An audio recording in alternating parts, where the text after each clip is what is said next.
Hello, I am Detective May Adamos, badge number 1011392. I am digitalizing case files from the Department of Investigations of Ojai, California.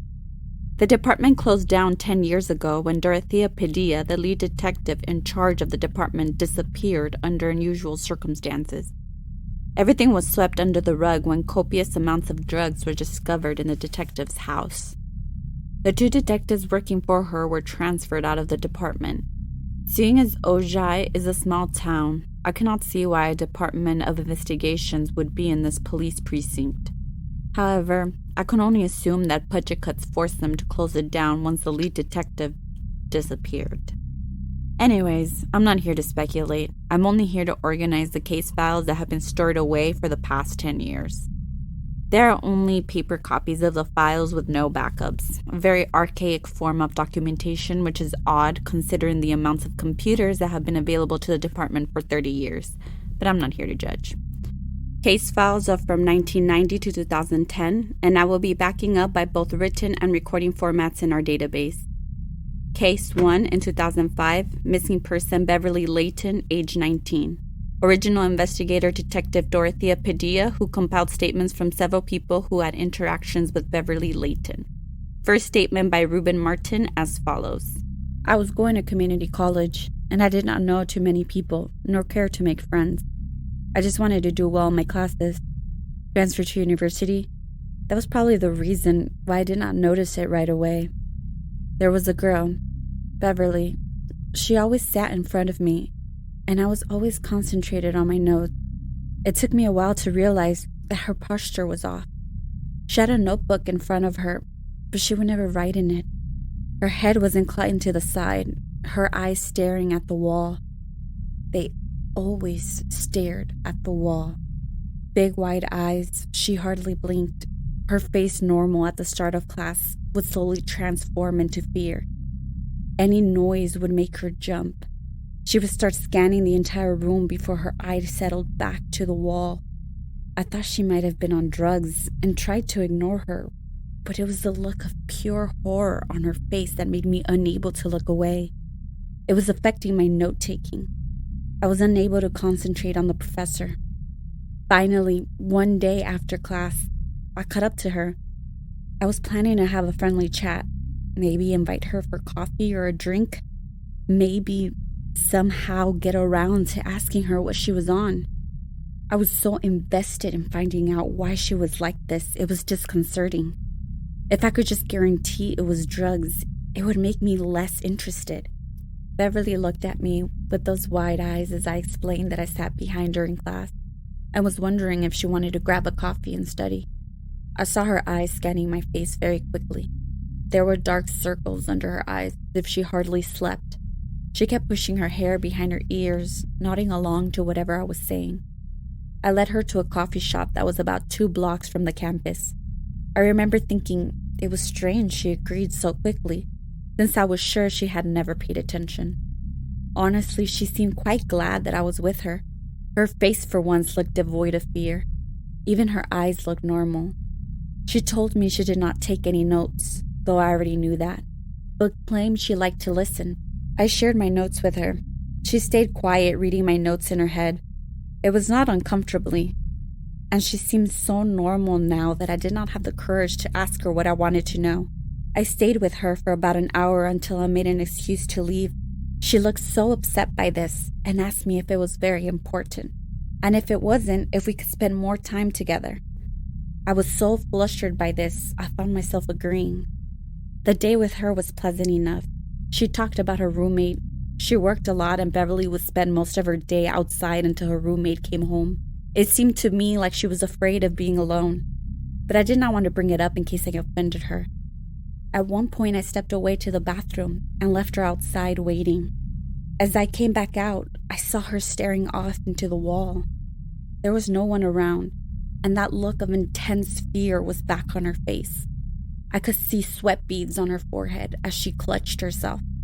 I approached her slowly, and she screamed when I tapped her on the shoulder.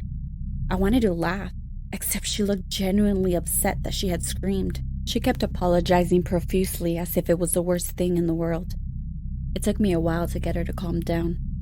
I told her it was okay, and decided that since she practically forced me to stay out with her, that would be okay to ask what was wrong. I needed to know why she was afraid. She didn't like that I asked. I could see it in her face. She didn't answer, but her face crumpled and I waved it off, told her to forget it. I walked her home. It had gotten quite dark. Beverly was silent. I didn't know what to say. The night had grown awkward and I just wanted to leave. Her apartment building was 2 stories and the front had glass doors. I breathed a sigh of relief when we reached it.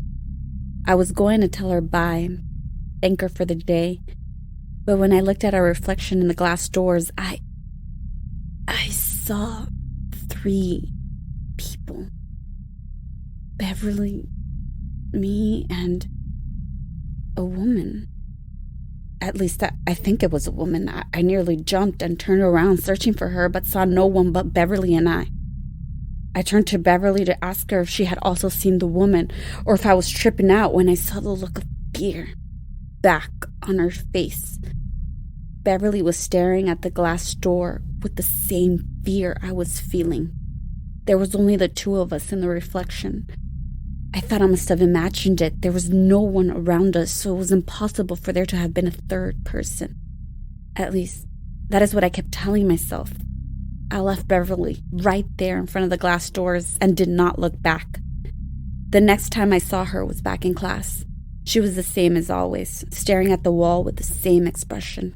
I thought I would ignore it this time, pay her no mind, and just take my notes. But she approached me after class, asked me if we could study again. She said it in such a quiet tone, I could not tell her no. So I went with her again, back to the coffee house. But this time I told her I could not stay long. She asked me if I could walk her home, and although I wanted to tell her no, I could not do so without a good excuse. After all, I guess you could say we were technically friends now. I wanted to be quick about it. I told her I did not have much time. We walked in a quickened pace. She didn't try to make conversation, and neither did I. I felt almost relief when we got to her apartment complex. I tried hard not to stare at those glass doors as I told her goodbye. She smiled and thanked me for walking her. I told her no problem, and tried to turn away. But it was as if I could not help myself. I glanced at the door. Maybe I was trying to convince myself that what I had seen before was not real. Either way, it didn't matter, because when I saw a reflection through the glass door, I didn't see 3 people like last time. I saw 4. Beverly and I, the silhouette of a woman next to Beverly, and what looked like a man next to me. I jumped back and looked around us. I might have even yelled out. Beverly looked startled, asked me what was wrong. For once, I looked like the crazy one, and she looked like the sane one. I asked her if she had seen the people in the reflection, that there were 2 people around us. She looked at me like if I was insane, but I didn't buy it. It didn't look real. It looked like she had practiced that look for a long time until she got it near perfect. I ran from her then. Ran, and I didn't care how crazy I must have looked to her. When I had seen the silhouette of the woman by Beverly, it almost looked like it was clinging to her, but there was nothing by me. But today, that new addition I saw was almost grabbing me. I skipped a few classes after that. Almost 2 weeks passed before I went to class again. But I didn't see Beverly anymore. She was gone, probably dropped out of class. I kept looking at my reflection, but I only saw my own. I was glad. I was hardly able to sleep for a while. I guess I still can't. I keep hearing noises. Not threatening or anything, just like footsteps around my apartment. And I keep thinking that maybe it was that man. I don't know why that thought entered, but I've been going to therapy and I will get better. I will get better. Interesting statement for Detective Padilla to take. Doesn't really show much details that would help on finding Beverly Layton, but I'll keep it on file in case anyone wants to reopen the case. Second statement by Norma Altera. roommate of missing person Beverly Layton. I'd been roommates with Beverly for almost 6 months. I'd posted some flyers around college over a spare room, and she had called me. Seemed eager. Said she lived with her parents but desperately needed to leave them, which was understandable. We all feel that way when we are over age. I thought about overbearing parents or something like that. Didn't want to pry too much. Everything seemed normal enough. She didn't bring much stuff with her. Only a bed and some clothes. Her room was pretty bare, but that was cool. We're college students, so not much money there. She didn't work, so I wondered if maybe her parents were giving her money. But again, I didn't want to pry, and she was quiet enough. I noticed that she would always come right after I got home, like she was waiting for me or something. I found it odd how it was always perfectly timed. I think I asked her once about it. I think I phrased it more like a question. Like, it's funny that our schedules are so similar. She smiled about it, and I might have prodded her a little more. She seemed so shy when she told me, biting her lips and wringing her hands. She said she did not like being alone, so she waited for me to come home. I was a bit taken aback by that, but did not comment. If she was afraid of being alone, then I did not want her to think I was making fun of her or anything. Instead, I asked her where she waited. Beverly told me she liked to walk around where there were lots of people, or enter restaurants or bars or things like that to not be alone. She looked uncomfortable when she was telling me, and I could see that it was a big secret of hers, so I did not want to make her spill more than she was ready, so I left it at that. I tried inviting her with my friends once, and she did not make a good impression on them. Freaked them out more. I noticed that around the house, Beverly would stare off into walls with the most scared expression on her face. I would startle her out of it several times. It freaked the hell out of me the first time, but I got to thinking that maybe that was how she spaced out. Beverly was real jumping too. If I so much as walked quietly up to her, she would scream out before realizing it was me. Anyways, she did the same thing with my friends. Just kind of stared off into nothing while having the most god-awful expression on her face. Beverly kept looking around her, completely desperate and afraid, as if she expected someone to jump out and kidnap her. It was disconcerting. The only time she would stop was when someone talked to her. My friends didn't like it. One of my friends in particular, her name is Maria. They went to the bathroom together, and I'm not too sure what happened. Maria didn't want to talk about it. Maria excused herself so fast when they got back and said she needed to leave. Maria didn't want to elaborate when I saw her again. She just told me I should not have her as a roommate. But she had always been more superstitious, so I brushed it off. Besides, Beverly had been a pretty good roommate all in all. She paid her room on time, helped with groceries, and never made a big mess in the apartment. The only really bothersome thing she did was that she liked to walk around the apartment in the dead of night, like if she didn't sleep. The steps were heavy, so they had woken me up a few times. Again, not so bad. The steps were annoying, but they would only wake me up from time to time. I could usually sleep over them.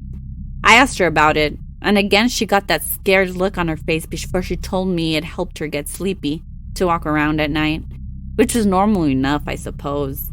As normal as Beverly could be. Anyways, a few days before Beverly disappeared, I came home to an empty house, like I usually did. Only Beverly didn't come in a few minutes after I did. She didn't come in until well over an hour after I did. Started getting worried, and I subconsciously walked into the living room window and saw Beverly walking with a guy. He looked fairly young. They were talking, it seemed. It was surprising and quite frankly great to finally see her with another person. When I asked her about him, she said he was a guy from her class. Ruben, I think his name was.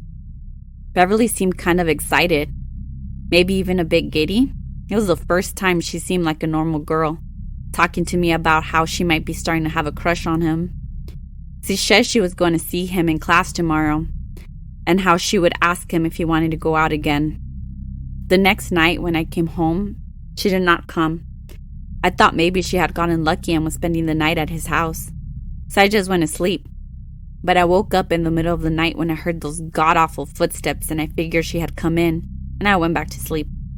I didn't see her in the morning. I thought it was odd that she had left so early, but did not want to prod. That night when I came home, Again, she was not there. A bit weird, but since she was now dating someone, I figured she might be out with him. Those loud footsteps woke me up, again, in the middle of the night, even louder than the night before, as if she were stomping her feet as hard as she could. I was getting tired of being woken up. Finally, the third night, I heard those loud footsteps outside our living room. I got up and I was going to give her a piece of my mind about making so much damn noise so late in the night. I remember slamming the door open but my eyes were still sleepy and they were getting adjusted to the darkness, so I flicked on the light switch as I was getting ready to cuss her out, and there was no one. I looked through the entire apartment, even opened up Beverly's room, but there was no one there. I thought maybe I had dreamed it, but the noise was so loud and clear. And when I first got out into the hallway, right before I flicked on the light, I saw what appeared like a woman in the end of the hallway. I'm sure I did. But no, maybe I didn't. I didn't hear those footsteps again, though. I thought maybe that Ruben guy might have done something to her. I didn't have any information on him. So I called you guys, the cops, and reported her missing. But I'm not sure if that was the right choice anymore. Her parents came not too long ago and picked up her things. They were, I don't know how they were, cheery maybe? They were odd. They were all smiles that did not reach their eyes and kept talking about how Beverly wasn't missing, how she was in a better place now. I didn't know what they meant. I asked if they meant she was dead, and they said no, better, or something like that. But the way they said it, it was as if they felt that her being dead would have been good, but where she was at or what she got was better than death. I just know that I didn't want them in my house. I told them to get her things and go, but they were adamant that they wanted to talk to me, ask me about myself. I was short with them, didn't answer much of their questions, and they kept digging and prodding, tried to ask me real personal things. Finally, I just snapped, told them to take Beverly things and go. That was when they told me if I could take the missing persons report back. And well, I told them I would as long as they left me. And well, here we are. I don't know what all that was about. I just know that I don't ever want those people to visit me again. Detective Padilla wrote on her notes that Norma declined any further statements and took back her missing person report on Beverly. However, Detective Padilla did manage to locate Beverly's parents and took their statements. Leandra and Thomas Leighton's statements as below. Hello, Detective. I understand you think our daughter is missing, and I could tell you she is not. She is rejoicing in her new life. We had given her permission to live with her roommate, and our daughter called us to let us know that she was done living there and instead wanted to follow our plan for her. Our daughter was never one for goodbyes, so she didn't tell her roommate she was leaving. She's fine. Please do not come back here again, Detective. Leandra and Thomas Leighton did not accept any more questions, and Detective Padilla labeled this case as tentatively closed, though she did investigate further on Beverly Leighton. There was no record of her enrolling back into college and no record of her joining the workforce. Her bank account was closed soon after the missing person case was reported, and no further trace of hers could be found. Notes by Detective Padilla are as follows. Beverly Leighton disappeared on October 25, 2005.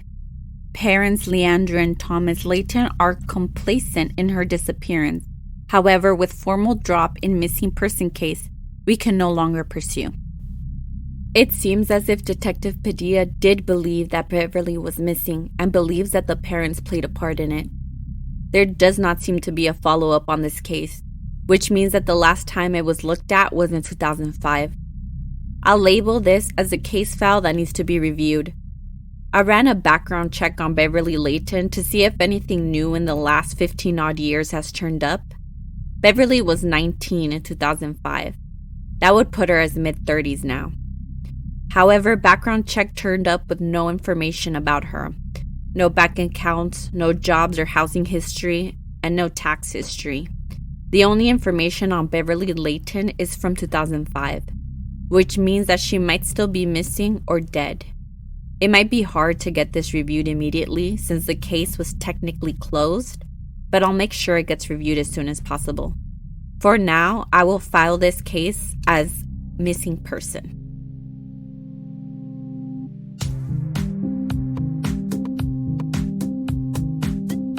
Forgotten Creatures, a weekly horror podcast by Dark Nymph Productions, available on all podcast providers.